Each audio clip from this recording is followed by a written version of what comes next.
आज से 4500 साल पहले इजिप्ट में एक ऐसा अजूबा बनाया गया जो आज के दिन भी लोगों को चौंका रहा है। The great pyramid of Giza.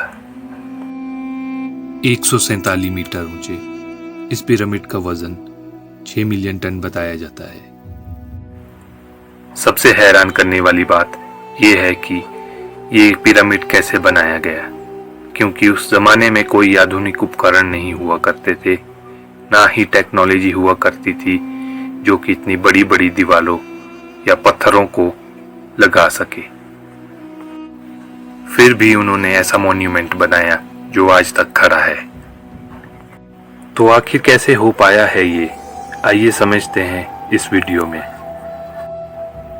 अनुमान लगाया जाता है कि the great pyramid of Giza बनाया गया साल 2560 ईसा पूर्व में फेरो खुफू के द्वारा। इन राजा के बारे में हम ज्यादा कुछ नहीं जानते, बस इतना जानते हैं कि ये राजा सेकंड राजा थे 4th dynasty of old kingdom of Egypt. Exactly उन्होंने कितने वर्ष राज किया इसके बारे में कोई जानकारी प्राप्त नहीं है। ये पिरामिड नील नदी के किनारे है। यहाँ सबसे ऊंचा pyramid the great pyramid of Giza है, जिसे पिरामिड ऑफ खुफू भी कहा जाता है। इससे छोटा पिरामिड है पिरामिड ऑफ खाफरे। तीसरा और सबसे छोटा पिरामिड पिरामिड ऑफ मानकावरे। इसके अलावा भी द ग्रेट स्फिंक्स बताया जाता है। यहाँ पर कुछ 118 पिरामिड है, डिफरेंट शेप और साइज में। इनमें से कुछ पिरामिड टूटकर इरोजन के कारण मलबा हो गए और कम ही अच्छी कंडीशन में बचे हैं, और अच्छे वेल प्रिजर्व्ड पिरामिड यही 3 पिरामिड है, specially the great pyramid of Giza. क्या राज था इनके पीछे का? वही जो एंशिएंट मॉन्यूमेंट के पीछे का कारण था। इन्हें एक मकबरे के तौर पे बनाया गया। इनके फेरोज को यहाँ दफनाया जाता था।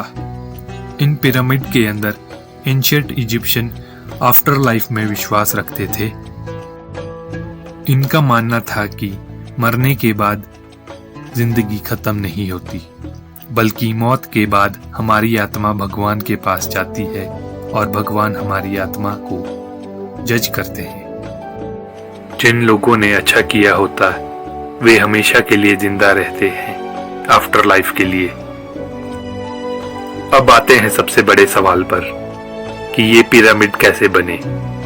सबसे आश्चर्य की बात यह है कि इतने बड़े बड़े पत्थर जिनका वजन 2 टन से लेकर 80 टन के करीब है, कैसे काटे गए इतनी सफाई से और बिना किसी औजार की सहायता से।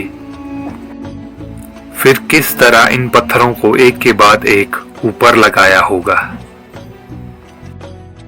बात करें कंस्ट्रक्शन मटेरियल की तो 5 lakh ton limestone, 8000 ton granite, 5 lakh ton mortar का इस्तेमाल किया गया। ज्यादातर पत्थर आसपास के इलाकों से आए, जैसे साउथ इजिप्ट के इलाके से। ये 800 किलोमीटर दूर से लाए जाते थे। सवाल ये है कि अब ये कैसे काटे गए। कॉपर इस वक्त इस्तेमाल किया जाता था। जो ज्यादा हार्ड पत्थर होता था, जैसे ग्रेनाइट, वे डोलराइट से तोड़े जाते थे। कई टेक्निक इनकी काफी यूनिक होती थी, जैसे पत्थर में दरार को ढूंढकर वे उसमें लकड़ी फंसा देते, जिससे पत्थर एक्सपेंड हो जाते और टूट जाते। अब पत्थरों को कैसे एक जगह से दूसरी जगह ले जाया गया होगा। एंशिएंट ने रैंप का एक अनोखा सिस्टम बनाया, जो साल 2015 में इंग्लिश और फ्रेंच आर्कियोलॉजिस्ट की टीम ने 4000 साल पुराने वुडन रैंप को अनकवर किया।